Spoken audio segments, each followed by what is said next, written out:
Hello guys, welcome back to my channel. आज के video में हम डिस्कस करेंगे CUET PG ज़ूलॉजी के प्रीवियस ईयर के क्वेश्चंस। इस सीरीज़ में हम डिस्कस कर रहे हैं CUET PG ज़ूलॉजी के प्रीवियस ईयर के क्वेश्चंस 25 के सेट में। तो ये लास्ट सेट ऑफ क्वेश्चंस है जो हम सॉल्व करेंगे। इसके पहले के क्वेश्चंस आप मेरे चैनल पे चेक आउट कर सकते हैं। मैंने 2 वीडियोस ऑलरेडी उस पर बना रखी हैं, तो आप उनको जाके चेक कर लीजिएगा। तो चलिए स्टार्ट करते हैं आज के सेट ऑफ क्वेश्चन से। तो आज का फर्स्ट क्वेश्चन है, 2 स्टेटमेंट्स हमें दी हुई हैं, एक असर्शन है और एक उसका रीज़न है। हमें आइडेंटिफाई करना है कि दोनों स्टेटमेंट्स करेक्ट हैं कि नहीं, और जो रीज़न है वो करेक्ट है कि नहीं, जो फर्स्ट स्टेटमेंट दी है उसका। तो चलिए स्टार्ट करते हैं। Scientist believe that RNA is the primitive genetic material, और इसका रीजन दिया है RNA has the ability to catalyse chemical reactions. दोनों ही स्टेटमेंट करेक्ट हैं, और जो फर्स्ट स्टेटमेंट है उसी का रीजन सेकंड स्टेटमेंट में दिया हुआ है। RNA के अंदर जेनेटिक मटेरियल की सारी प्रॉपर्टीज मौजूद हैं, including the property that it can act as enzyme to catalyze certain chemical reactions, और RNA के उस फॉर्म को राइबोजाइम भी बोलते हैं। तो इसका जो करेक्ट आंसर होगा वो होगा option number A। Then let's move on to the next question.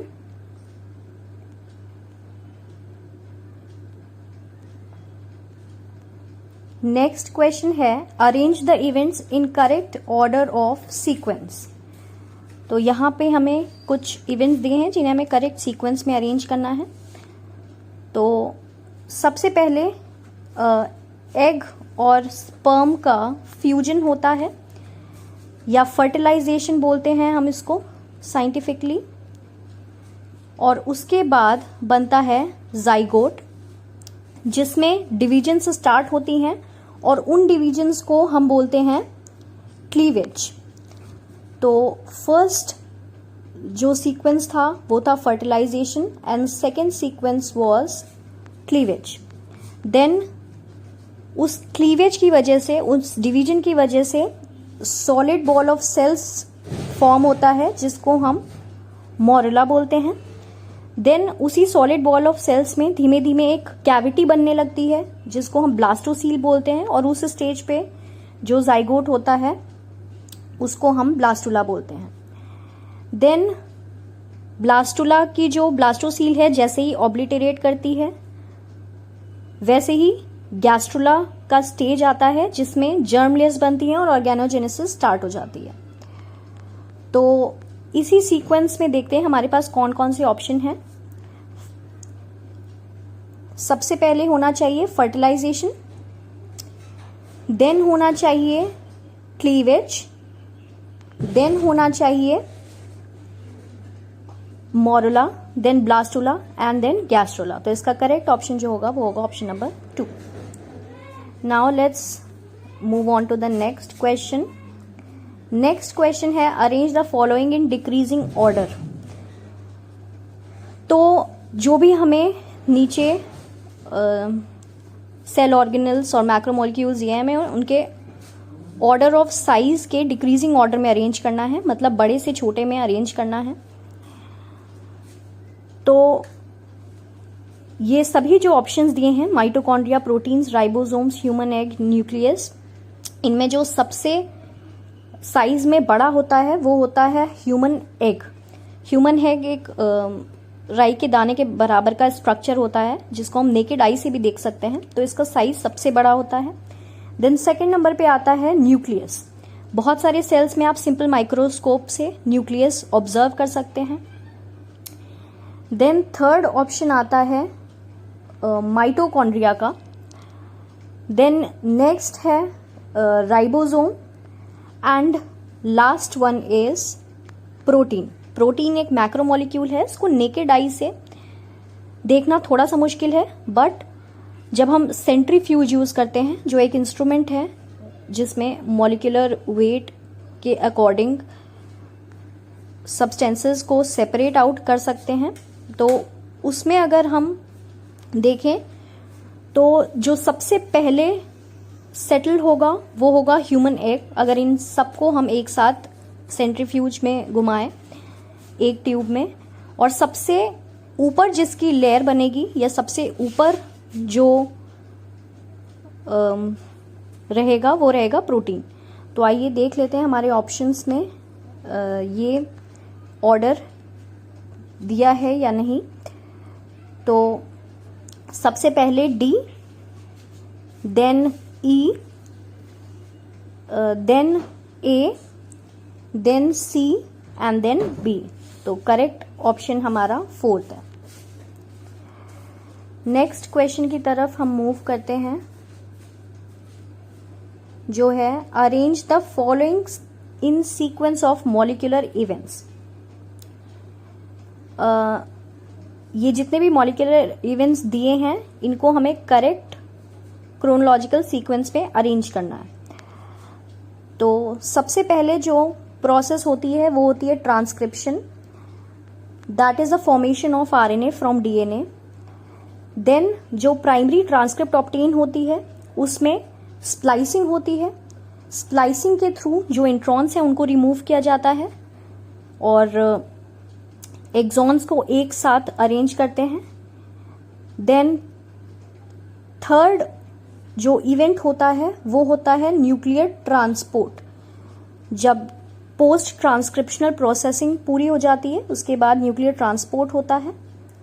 Then translation के थ्रू प्रोटीन फॉर्म होता है राइबोसोम पे, एंड देन फाइनली उसमें ग्लाइकोसाइलेशन होता है जब उसकी पैकेजिंग हो रही होती है। तो देख लेते हैं हमारे ऑप्शंस में करेक्ट सीक्वेंस कौन सा है। सबसे पहले A, then D, then B and then C and finally E. तो करेक्ट आंसर जो इसका होगा वो होगा option number 1। Now let's observe this next question, arrange the following in the correct sequence of DNA packaging. यहाँ पे DNA packaging से related question है कि किस ऑर्डर में डीएनए की पैकेजिंग होती है। तो सबसे पहले हिस्टोन का डायमराइजेशन होता है। हिस्टोन के डायमराइजेशन में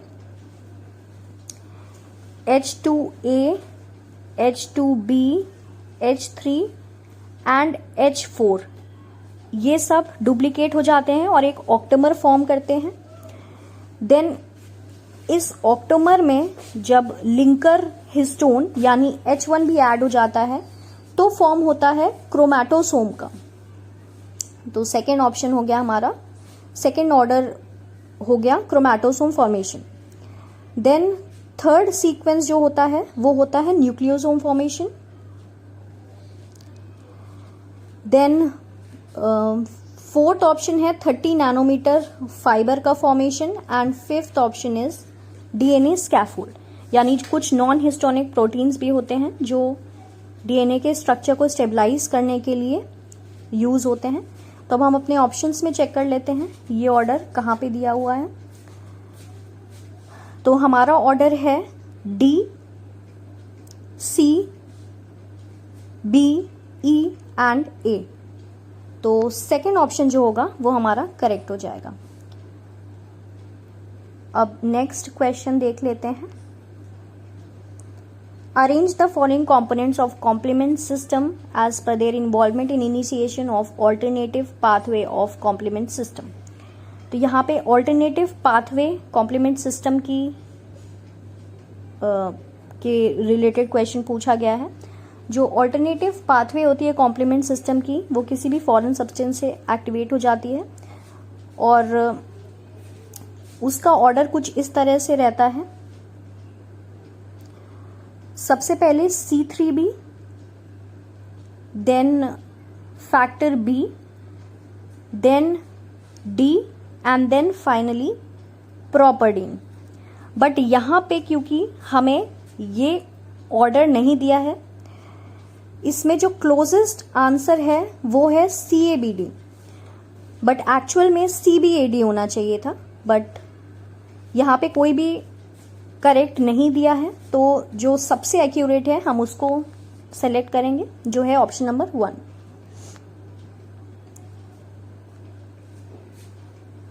देन नेक्स्ट क्वेश्चन है, arrange the following animals on the basis of their phyla according to increasing order of complexity.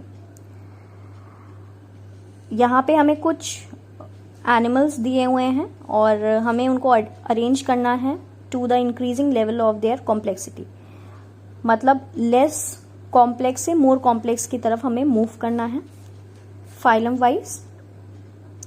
तो आइए देख लेते हैं। तो सबसे जो सिंपलेस्ट ग्रुप है वो है पॉलीफेरा का, जिसका एग्जाम्पल साइकॉन दिया हुआ है। देन नेक्स्ट आता है प्लेटीहेल्मिन्थ्स, जिसका एग्जाम्पल टीनिया सोलियम दिया हुआ है। देन आता है Annelida and then finally arthropoda.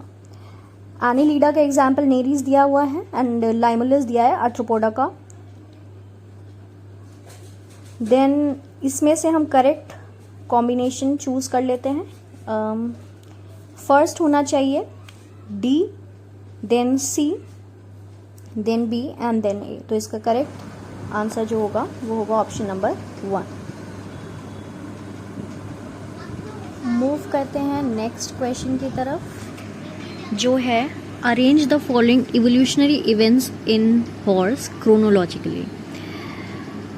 तो हॉर्स के जो इवोल्यूशनरी स्पीशीज हैं वो दी हुई हैं और इनको हमें in the order of chronology arrange करना है।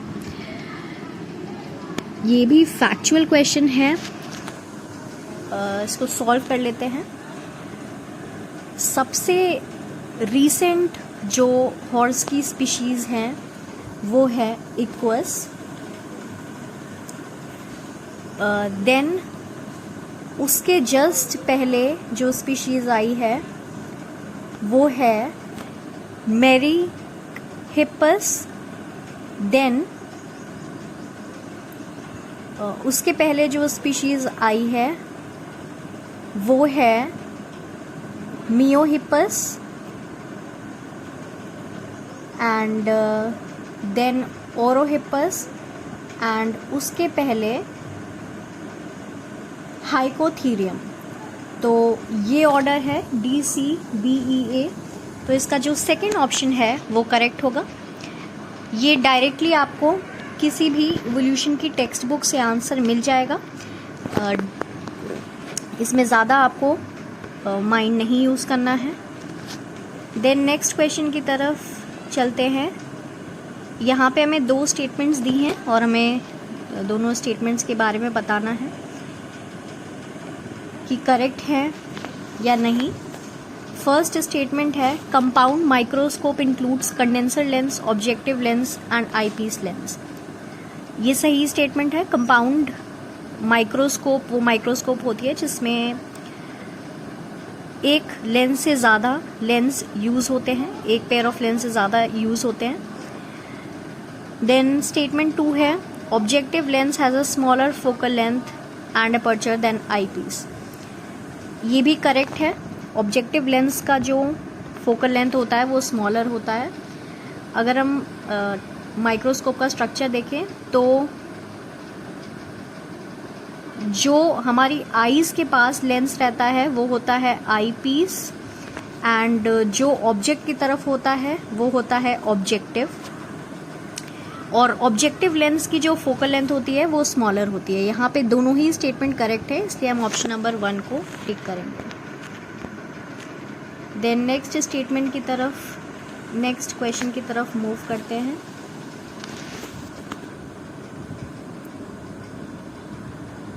नेक्स्ट क्वेश्चन है, अगेन हमें 2 स्टेटमेंट्स दी हैं और हमें बताना है दोनों में से कौन सी करेक्ट है कौन सी इनकरेक्ट है, या दोनों ही करेक्ट है दोनों ही इनकरेक्ट है। Type 1 hyper sensitivity reaction is mediated bye IgE। ये स्टेटमेंट एकदम करेक्ट है। जो टाइप 1 हाइपर सेंसिटिविटी रिएक्शन होता है वो IgE के थ्रू मीडिएट होता है। Then type 3 hypersensitive reaction is mediated by the formation of immune complexes and activation of complex. ये भी ठीक है। एंटीजन एंटीबॉडी के जो कॉम्प्लेक्स बनते हैं वो हाइपर सेंसिटिविटी 3 में बनते हैं।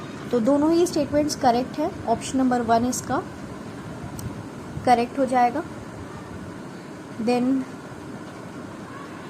Next question is again statement based question, जिसमें हमें चूज करना है कि स्टेटमेंट्स करेक्ट है या इनकरेक्ट है या एक करेक्ट है। Flagella has 9+2 arrangement of microtubules. जो भी फ्लैजेलर स्ट्रक्चर होते हैं, अगर उनका हम अल्ट्रा स्ट्रक्चर देखें तो कुछ इस तरह से अरेंजमेंट होती है उनकी। बाहर 9 माइक्रोट्यूब्यूल्स होते हैं और अंदर 2 माइक्रोट्यूब्यूल्स होते हैं, और ये सभी डबलेट में होते हैं। देन सेंट्रियोल का अगर हम देखें, सेंट्रियोल्स में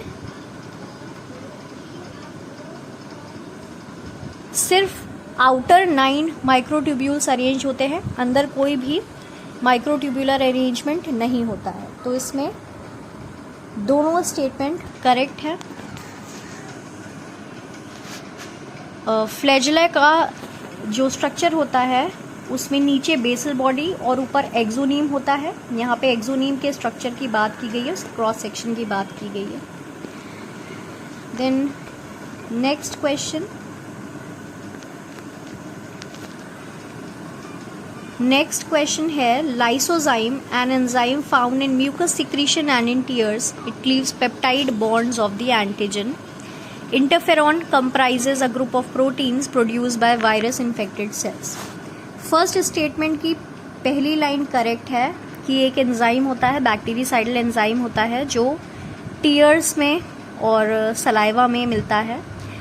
लेकिन ये पेप्टाइड बॉन्ड क्लीव करता है, ये स्टेटमेंट गलत है। ये बैक्टीरियल सेल वॉल के नैम और नैग के बीच के बॉन्ड को ब्रेक करता है। नैम यानी N acetyl muramic acid, NAG यानी N acetyl glucosamine.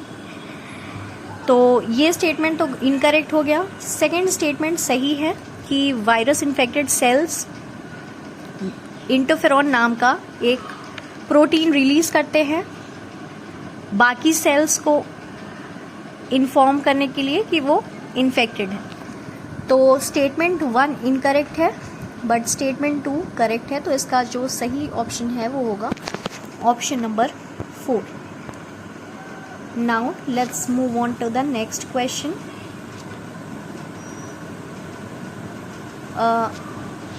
Again statement based question है। फर्स्ट स्टेटमेंट है non competitive type of enzymatic inhibition the Vmax decreases and Km remains unchanged. Correct है। इस तरह का कुछ हमारा ग्राफ प्लॉट होता है नॉन कॉम्पिटिटिव इनहिबिशन में, जो दिखाता है कि Km सेम है बट Vmax जो है वो डिक्रीज हो जाती है। Vmax बेसिकली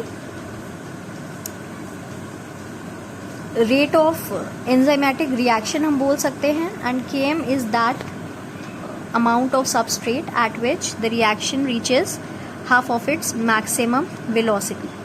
तो नॉन कॉम्पिटिटिव इनहिबिशन में बेसिकली जो एंजाइम के एलोस्टेरिक साइट्स होती हैं वो ऑक्यूपाइड हो जाती हैं, जिसकी वजह से रिएक्शन रेट तो डिक्रीज कर जाता है बट Km अनचेंज रहता है। देन सेकेंड स्टेटमेंट करेक्ट है। Temperature below freezing point causes inactivation of enzymes. Enzymes को वर्क करने के लिए एक ऑप्टिमल टेम्परेचर की ज़रूरत होती है। उससे कम टेम्परेचर और उससे ज़्यादा टेम्परेचर में एंजाइम नॉन फंक्शनल हो जाता है। तो दोनों ही स्टेटमेंट करेक्ट है, तो हम ऑप्शन नंबर 1 को टिक करेंगे। Now next question.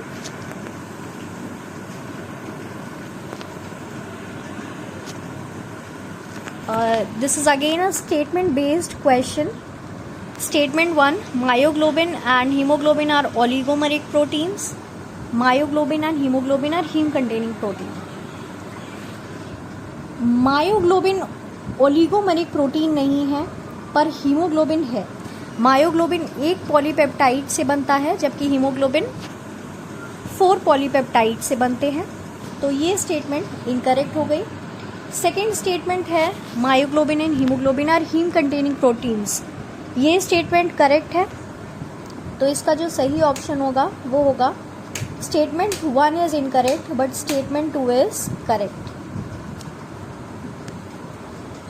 Next question की तरफ हम मूव करते हैं, जो अगेन स्टेटमेंट बेस्ड क्वेश्चन है। स्टेटमेंट 1 है hypothalamus regulates emotion and behaviour and second statement is hypothalamus controls body temperature. दोनों ही स्टेटमेंट बिल्कुल ठीक है। हाइपोथैलेमस बहुत स्ट्रॉन्ग इमोशंस जैसे एंगर, प्लेजर, एक्साइटमेंट, इन सबको कंट्रोल करता है और इसको वो थर्मोस्टैट भी बोलते हैं बॉडी का, क्योंकि ये बॉडी टेम्परेचर को कंट्रोल करता है। दोनों स्टेटमेंट करेक्ट है, तो ऑप्शन नंबर 1 को हम टिक करेंगे। नेक्स्ट है मैच द फॉलोइंग। हमें कुछ ज्योग्राफिकल रीजन्स दिए हुए हैं और उनके बेसिस पे हमें लिस्ट 2 दिए है। लिस्ट 1 में हमें कुछ ज्योग्राफिकल एरियाज दिए हैं और लिस्ट 2 से हमें मैच करना है। Savanna is the home of ants, antelopes and lions. Then taiga की अगर हम बात करें तो टाइगा लो टेम्परेचर रीजन है जहाँ पे spruce, fir, pine and hemlock trees मिलते हैं। टेम्परेट ग्रासलैंड्स हमें नॉर्थ अमेरिकन प्लेन्स में मिलते हैं एंड टेम्परेट ब्रॉडलीफ फॉरेस्ट में डेसिडुअस ट्रीज आते हैं जैसे हिकरी एंड बर्च। तो आइए देख लेते हैं हमारे ऑप्शंस में ये कॉम्बिनेशन कहाँ पर है। ए के साथ सेकंड का मैच रहेगा, बी के साथ फोर्थ का मैच रहेगा, सी के साथ फर्स्ट का एंड डी के साथ थर्ड का। तो सेकंड ऑप्शन हमारा ये सारे कॉम्बिनेशंस को फुलफिल करता है। नेक्स्ट क्वेश्चन पे मूव करते हैं। Given below are 2 statements. Migration refers to regular, recurrent, cyclical movement of animals from one place to the other. Statement 2, migration occurs to manage the excess of food and water. यहाँ पे एक छोटा सा correction है, यहाँ पे EXCESS ना होके ACESS होगा, क्योंकि इस एक्सेस का मतलब तो होता है ज़्यादा होना, सरप्लस में होना। माइग्रेशन की जो पहली स्टेटमेंट दी है वो एकदम करेक्ट है एंड माइग्रेशन की सेकेंड स्टेटमेंट अगर इसकी स्पेलिंग करेक्ट कर लें तो ये भी ठीक है। Migration basically food and water की स्केर्सिटी को मैनेज करने के लिए होता है। तो दोनों ही स्टेटमेंट करेक्ट हैं, तो ऑप्शन नंबर 1 पे हम टिक करेंगे। नेक्स्ट क्वेश्चन जो है वो है choose the correct statement. Differential gene expression can occur only at the level of transcription. Differential gene expression जो है वो ट्रांसक्रिप्शनल लेवल पे, पोस्ट ट्रांसक्रिप्शनल लेवल पे, ट्रांसलेशनल लेवल पे हो सकता है। तो ये स्टेटमेंट इनकरेक्ट है। RNA polymerase binds to promoter region to initiate transcription, ये सही है। इनहैंसर्स रेगुलेट ट्रांसक्रिप्शन, ये भी सही है। इनहैंसर्स वो रीजन्स होते हैं डीएनए सीक्वेंसेस में जो ट्रांसक्रिप्शन के लेवल को कंट्रोल करते हैं, बेसल लेवल ऑफ ट्रांसक्रिप्शन को बढ़ाते हैं। Transcription factors can recognise specific sequences of DNA in heterochromatic region, ये गलत है क्योंकि वो यूक्रोमैटिक रीजन होता है जहाँ पे ट्रांसक्रिप्शन फैक्टर्स डीएनए के स्पेसिफिक सीक्वेंसेस को रिकॉग्नाइज करते हैं। लाइटली स्टेन रीजन होता है, एक्टिव रीजन होता है। Post translational modification occurs in nucleus, नहीं, क्योंकि ट्रांसलेशन साइटोप्लाज्म में होता है, इसलिए जो पोस्ट ट्रांसलेशनल मॉडिफिकेशन होता है वो भी साइटोप्लाज्म में ही होगा, न्यूक्लियस में नहीं होगा। तो यहाँ पे हमें सिर्फ 2 स्टेटमेंट्स करेक्ट मिली हैं, बी एंड सी। तो ऑप्शन नंबर 2 जो होगा वो हमारा करेक्ट हो जाएगा। नेक्स्ट क्वेश्चन है हमारा, pernicious anaemia is a result of. Pernicious anaemia जो होता है वो पूछा है किस वजह से होता है। विटामिन B2 का इसमें कोई रोल नहीं है, विटामिन C का भी इसमें कोई रोल नहीं है। B12 का रोल है, विटामिन B12 का एब्जॉर्प्शन जो होता है वो स्मॉल इंटेस्टाइन में होता है थ्रू इंट्रिंसिक फैक्टर। तो इंट्रिंसिक फैक्टर की वजह से B12 एब्जॉर्ब होता है इंटेस्टाइन में और जो आरबीसी की मैच्योरेशन के लिए रिस्पॉन्सिबल होता है। बट अगर B12 का एब्जॉर्प्शन नहीं हो पा रहा है तो एनीमिया हो जाता है क्योंकि आरबीसी मैच्योर नहीं होती है। Blockage of vitamin A absorption, इसका भी कोई रोल नहीं है। Lack of proteins in diet, it also has no role. The correct option is option number 2 which has only C। Next question देख लेते हैं। Which of the following are correct for MNC molecule. MNC नहीं होगा, यहाँ पे MHC होगा। MHC1 जो होता है वो सारे न्यूक्लिएटेड सेल्स में होता है, ग्लाइकोप्रोटीन होता है। और जो C स्टेटमेंट है वो रॉन्ग है। और peptide binding domain is α1 and β1, ये गलत है, सिर्फ अल्फा होती है। तो A और B जो स्टेटमेंट है सिर्फ वही इसमें करेक्ट है। नेक्स्ट क्वेश्चन देख लेते हैं।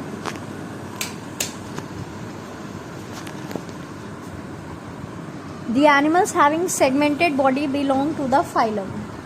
सेगमेंटेशन हमें एनिमल किंगडम में सिर्फ एनिलिडा में, आर्थ्रोपोडा में और कॉर्डेट्स में देखने को मिलती है। तो ऑप्शन यहाँ पे जो दिए हैं उसमें से सिर्फ D एंड E ही करेक्ट होगा।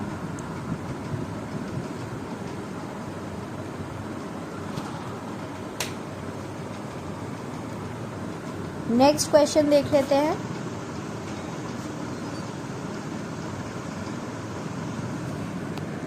Mean, median and mode are measures of central tendency, ये करेक्ट स्टेटमेंट है। Range, quartile range and standard deviation are the measures of spread और वेरिएबिलिटी, करेक्ट है। Variance is the average squared deviation, ये भी सही बात है। Continuous data arise from qualitative traits. Then next दिया है if mean of 6 data is 30, the sum of all the data will be 36। ये हम चेक कर सकते हैं। अगर 6 डेटा का मीन 30 है तो सम कितना होगा? सम 180 होगा। तो ये स्टेटमेंट रॉन्ग हो गई। कॉन्टिन्यूअस डेटा क्वालिटेटिव ट्रेट से आता है, ये बात पूरी तरह से सही नहीं है, तो इसलिए ये स्टेटमेंट भी गलत है। सिर्फ A, B और C स्टेटमेंट सही है, तो यहाँ पे हम A, B, C को करेक्ट मार्क कर देंगे। Then next question. In deserts, kangaroos can survive without drinking water because of the following reasons. Depending on the protein-rich diet, ठीक है। Greater ADH level in the blood, ये भी ठीक है। Absence of sweat gland, dependence on metabolic water, ये सारी ही statements correct हैं। ये जब हम डेजर्ट एडॉप्टेशंस पढ़ते हैं तब उसमें पढ़ाया जाता है कि ऐसे एनिमल्स जिनमें वाटर की स्कैरसिटी होती है, जो ऐसे एनवायरनमेंट में रहते हैं जहाँ पे वाटर की कमी होती है, वहाँ पे ADH लेवल जो होता है, एंटी डायूरेटिक हार्मोन या वैसोप्रेसिन का जो लेवल होता है वो हाई रहता है, जिससे पानी का ज़्यादा से ज़्यादा रिटेंशन हो सके। स्वेट ग्लैंड्स एब्सेंट होते हैं, मेटाबॉलिक वाटर पे डिपेंडेंस ज़्यादा होती है और प्रोटीन रिच डाइट उनके फूड में होती है। देन नेक्स्ट क्वेश्चन पे मूव करते हैं।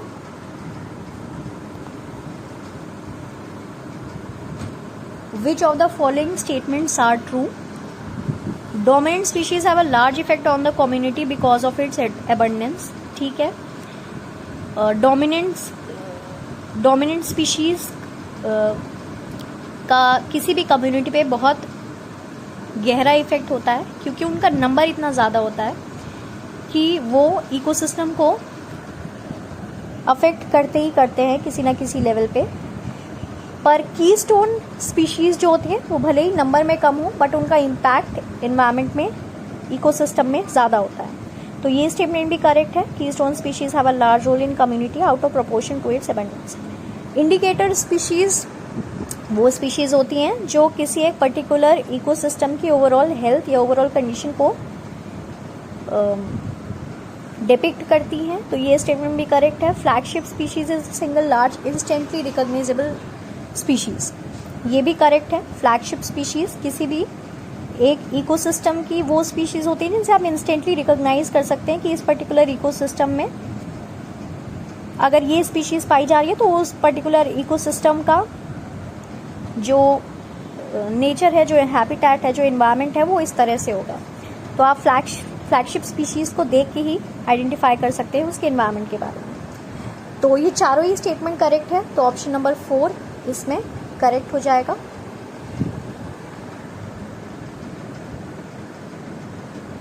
Then next statement,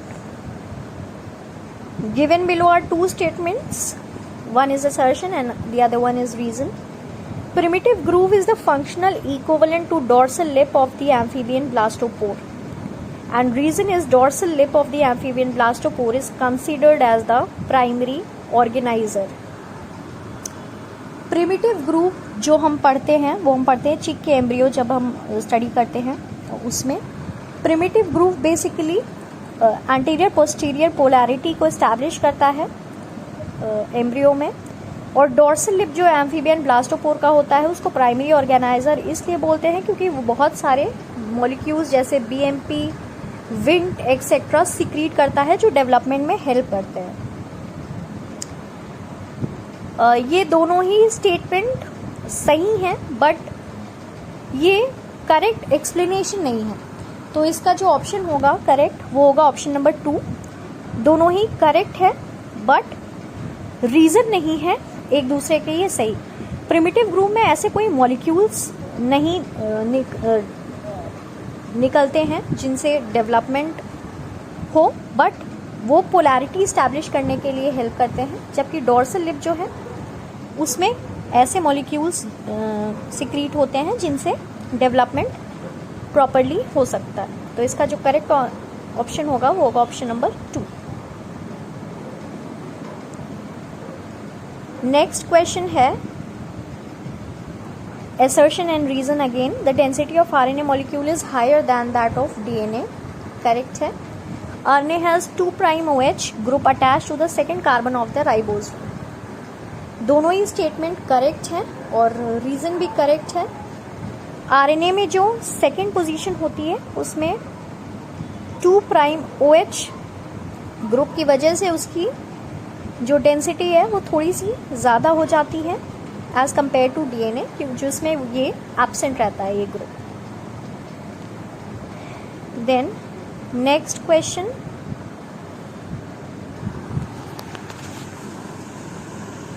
given below are two statements, one is labeled as assertion and the other is labeled as reason. Water is an excellent solvent. Water has a dielectric constant. दोनों statements correct हैं। Dielectric constant का मतलब होता है वो property जिससे आप solute के पार्टिकल्स में जो आपस में अट्रैक्शन है उसको न्यूट्रलाइज कर सकें, और जिस भी सॉल्वेंट का डाइलेक्ट्रिक कांस्टेंट हाई होगा उसका मतलब ये होता है कि वो पर्टिकुलर सॉल्वेंट सॉल्यूट के पार्टिकल्स को आपस में अट्रैक्ट होने नहीं देता है, जिसकी वजह से उनकी आपस की मॉलिक्यूल की बॉन्डिंग वीक हो जाती है और वो सॉल्वेंट में इजीली डिसॉल्व हो सकते हैं। वाटर एक एक्सीलेंट सॉल्वेंट है, यूनिवर्सल सॉल्वेंट है इसी वजह से, क्योंकि उसका डाइलेक्ट्रिक कांस्टेंट बहुत हाई होता है, 81 होता है। तो इसका जो करेक्ट आंसर होगा वो होगा option number 1। Then let's move on to the next question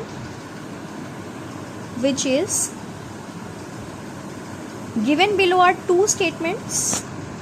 One is the assertion and the other one is reason. Animals cannot convert fatty acids to sugars reason plants possess glyoxylate cycle, statement और reason दोनों ही correct है। Actually animals में जो fatty acid होते हैं वो convert हो जाते हैं एसिटाइल कोएंजाइम ए में, जिसको फर्दर अगर कार्बोहाइड्रेट में चेंज करना है तो हमें ग्लाइऑक्सिलेट साइकिल की ज़रूरत पड़ती है, जो एनिमल्स में नहीं प्रेजेंट होती है बट प्लांट्स में पोजेस होती है वो। तो इस वजह से एनिमल्स जो होते हैं वो फैटी एसिड से कार्बोहाइड्रेट्स नहीं बना सकते हैं, क्योंकि एसिटाइल कोएंजाइम में तो फैटी एसिड्स कन्वर्ट हो जाते हैं बट एसिटाइल कोएंजाइम ए से किसी भी शुगर में वो कन्वर्ट नहीं हो सकते हैं। तो both A and R are correct.